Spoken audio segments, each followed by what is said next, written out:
and welcome. My name is Phil Rose, and I'm the Publishing Sales Manager at Search Institute in Minneapolis. Today we have the opportunity to interview Dr. Peter Benson, who is the president of Search Institute and the author of the upcoming book, Sparks, How Parents Can Help Ignite the Hidden Strengths of Teenagers. Dr. Benson, tell us what you mean by sparks. Well, let me give a little preamble to that, if I can.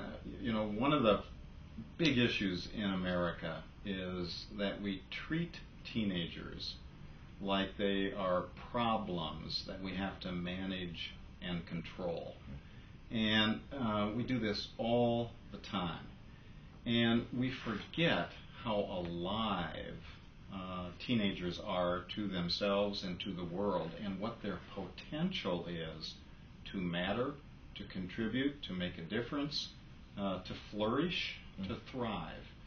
And the idea of spark is that inside each and every young person, and inside each and every adult, is this light, this strength, this thing that is good and beautiful just because it is.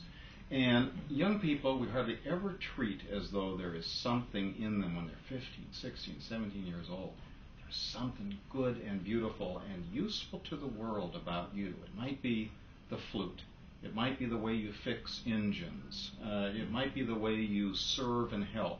It may be the way that little children run to you because they want to be with you. It may be the way friends gather around you because they want to be in your space. There's so many ways that people's light is actually visible and can be put into the world, but so many young people don't know what that spark is, and they need some assistance from great adults to identify it. But I'm telling you, when young people identify their spark, when it's seen by people around them, they come alive to the world. And I think that's really the issue around spark, is helping teenagers become alive to themselves and to the world, and to choose to be useful in the world. That's great. You talked about the people that help a teenager identify what it is about them that is a spark inside of them. Tell me about those people, and what do you have a name for those folks, or?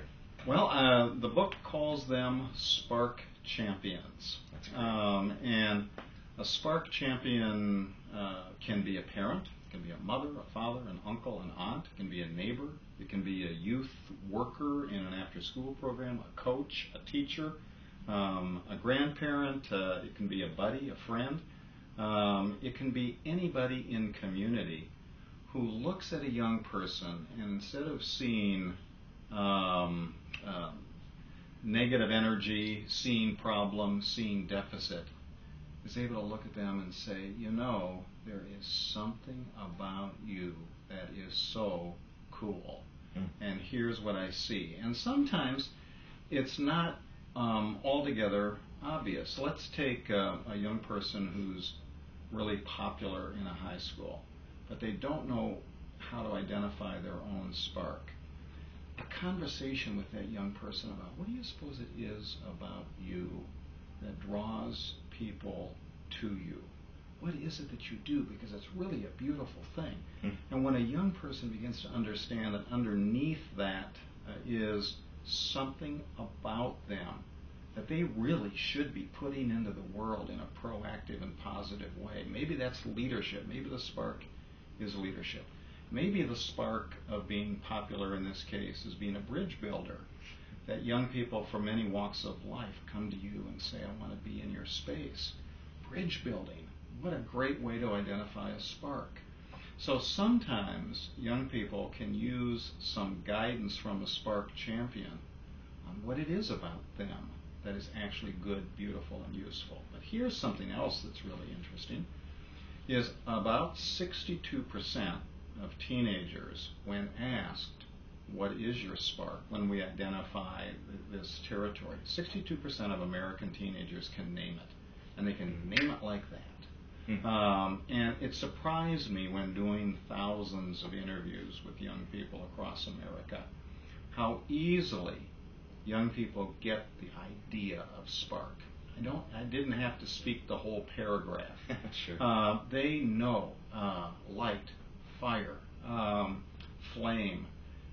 They get it, and they know it when they see it in their peers. They know it when they see it in themselves and in an adult. They can see when it's not there and is extinguished. 99% of teenagers say the idea of spark is beautiful and I want to be able to claim what mine is, but 62% can actually name it. We can talk about them, but that other 38% who want spark but can't name it, those are the ones that we really need to help claim what is already there but is now extinguished or has gone underground. Sure. How good are parents at identifying sparks in their kids? Do they see them, or do you have some numbers about the percentages of parents? Yeah, our national studies say that only 37% of teenagers say that one or both of their parents know, see, and nurture their spark. Wow. Only 37%.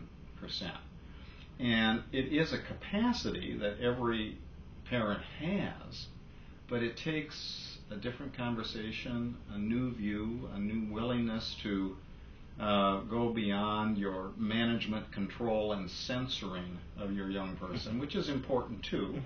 That boundary setting is critical.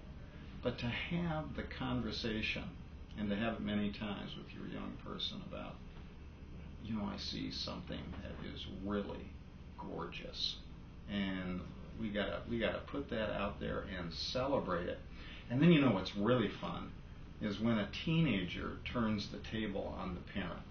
And you have to get ready for this. And this deepens a relationship with a parent dramatically, is when the teenager says, Dan, what was your spark when you were 15? And what is it now? Because I don't really see it in you right now.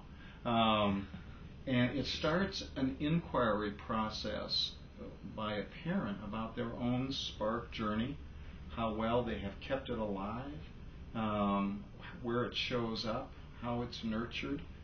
And then you've got a whole conversation going about that's based on strength and on possibility and on passion and on purpose. And that is the conversation young people are craving, and they too rarely get in the world. That makes a lot of sense.